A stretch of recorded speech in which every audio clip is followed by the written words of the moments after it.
I started to write down my thoughts for a Veterans Day video, but then I realized that I wanted to say pretty much the same thing that I said in last year's video, so I've decided to just include my video from last year. I do want to add that today, November 11th, 2018, marks the 100-year anniversary of the end of World War I.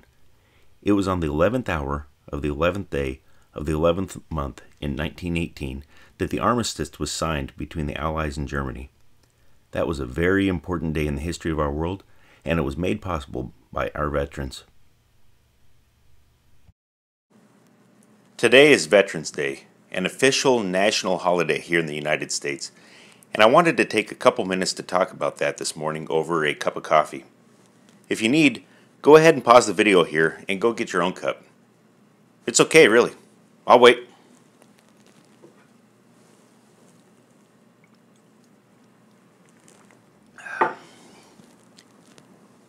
What you see here on the table are a couple of sidearms very similar to those carried by our military members over the last 100 years. On the Beretta grip you see the Air Force symbol. I had these grips made because I spent some time wearing the Air Force uniform. That's part of the reason I want to talk about Veterans Day. I know a little bit about what it means to serve. I experienced it a little bit myself, and I watched my friends and fellow service members put the uniform on day after day. Great Americans that have a passion for serving and a passion for freedom and a passion for their fellow man.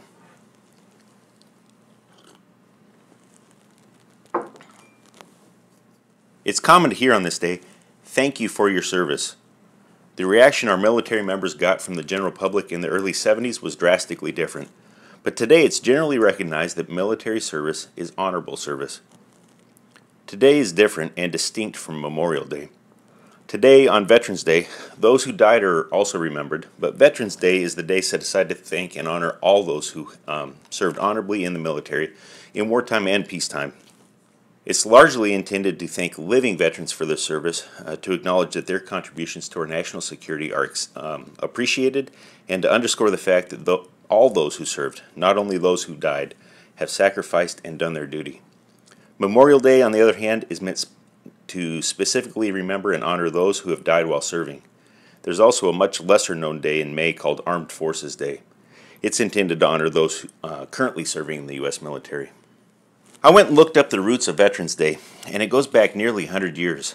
Fighting during World War I stopped on November 11th, 1918, due to an armistice between the Germans and the Allies. The 11th hour of the 11th day of the 11th month.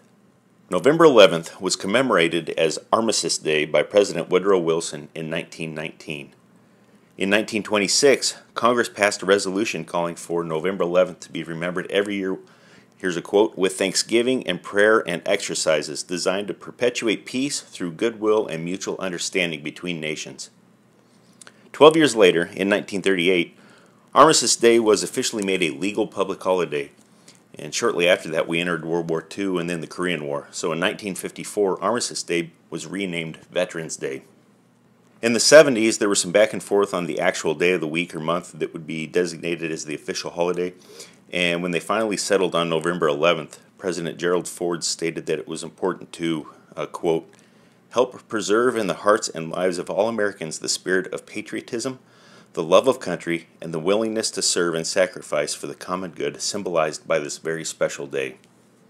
Now remember, it was 99 years ago today that the fighting of World War I stopped.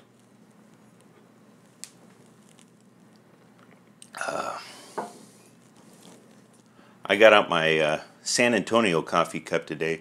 San Antonio, one of the nicknames is Military City, USA. And San Antonio is where I graduated from basic training. Anyway, that's a little about the history and dates. Let's talk some numbers. Of the entire U.S. population, those currently serving as active military is 0.4%. That's 0.4% of our population. If you include all of those that have previously served to the currently serving numbers, it adds up to 7.3%. That's less than 0.5% of our population that are currently serving, and a little over 7% that have served at some point in their lives. Also, more than half of all veterans are over age 60 right now. As we think about this, let's not forget our National Guard and Reserve forces. and our many Department of Defense civilians and the many contractors in private industry that support our military members and their mission, and also the families and the friends and the communities that support our service members. These people are doing extremely important work. I want to share with you part of the reason I consider it so important. I'm a Christian, and the Bible shapes my view on everything. Let me quickly share a couple verses from Paul's letter to the Romans. In chapter 13, he wrote, "Let every soul be subject to the governing authorities, for there is no authority except from God, and the authorities that exist are appointed by God.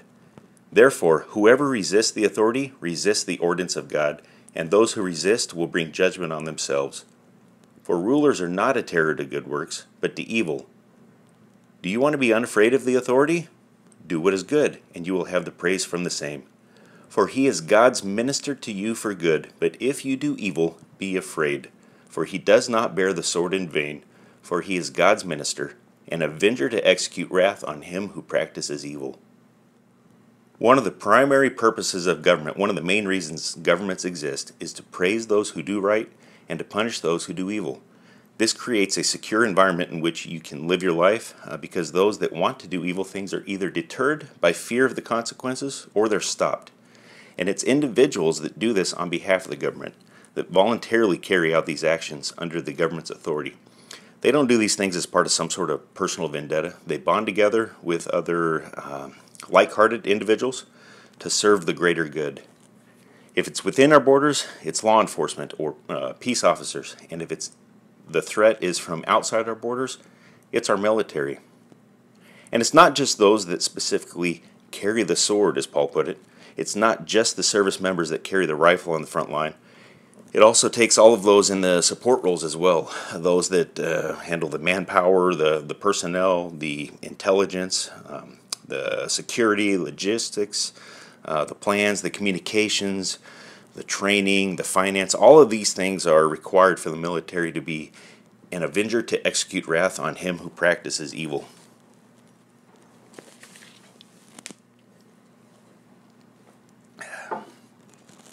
Each and every one of the folks that put the uniform on swear an oath, and I think it's important to hear the words of that oath. The majority of the force is enlisted, and the oath that each and every one of them takes states, "I do solemnly swear that I will support and defend the Constitution of the United States against all enemies, foreign and domestic, that I will bear true faith and allegiance to the same, and that I will obey the orders of the President of the United States and the orders of the officers appointed over me, according to regulations and the Uniform Code of Military Justice. So help me God." The officers take a similar oath, but the end differs a little.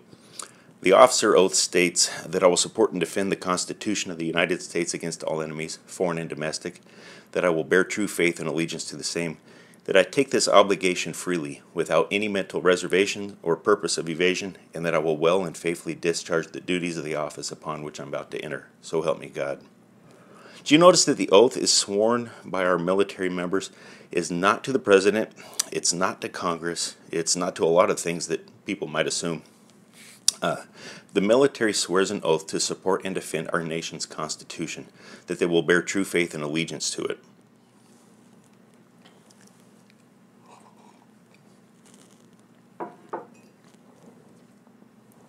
In addition to the oath, there's a code of conduct that our service members live by. Listen to the words and the principles that our military members ascribe to. There are 6 articles to this code, and Article 1 states, "I am an American, fighting in the forces which guard my country and our way of life. I'm prepared to give my life in their defense." The second article states, "I will never surrender of my own free will. If in command, I will never surrender the members of my command while they still have the means to resist." Article 3 states, "If I am captured, I will continue to resist by all means available. I will make every effort to escape and aid others to escape. I will accept neither parole nor special favors from the enemy." Article 5 states, "If I become a prisoner of war, I will keep faith with my fellow prisoners. I will give no information nor take part in any action which might be harmful to my comrades. If I am senior, I will take command. If not, I will obey lawful orders of those appointed over me and will back them up in every way." I'm sorry, I think I said that was Article 5. That was Article 4. Article 5 states, "When questioned, should I become a prisoner of war, I'm required to give name, rank, service number, and date of birth. I will evade answering further questions to the utmost of my ability.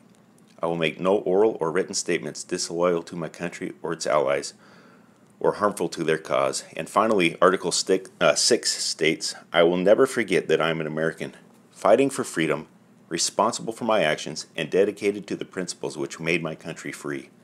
I will trust in my God in the United States of America. That's why we honor our veterans every day, and specifically on this day. My father served in the Air Force for more than a decade during the Vietnam War. He was blessed with the opportunity to spend a year of his life at a remote radar site in the north part of Greenland. Later, my parents spent their first anniversary separated by the Pacific Ocean. My father-in-law spent part of his youth making sure helicopters would continue to fly in Vietnam. I certainly want to extend my heartfelt thanks and gratitude to both of these men, their service to this country, and the example that they set. They lived out their oath. They personified this code of conduct.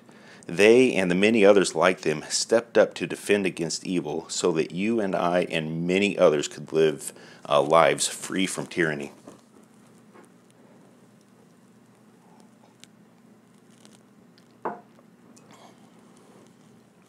Many of you have served as well. I can name a few YouTube channels off the top of my head that are run by veterans. Let's see, both Charles Irby and Johnny from Johnny's Reloading Bench wore Marine uniforms, and I'm sure that Chesty Puller is still watching over them.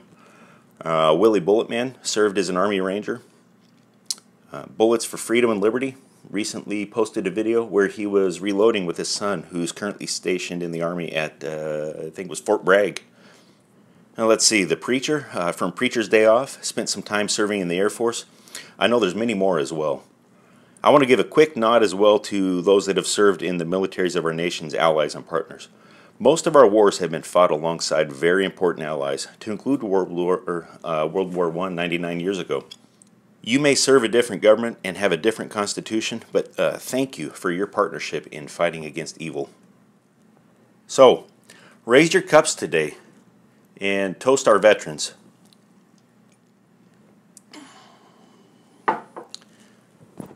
Some folks put the uniform on for 3 years and some for more than 30, but they all earned their DD-214.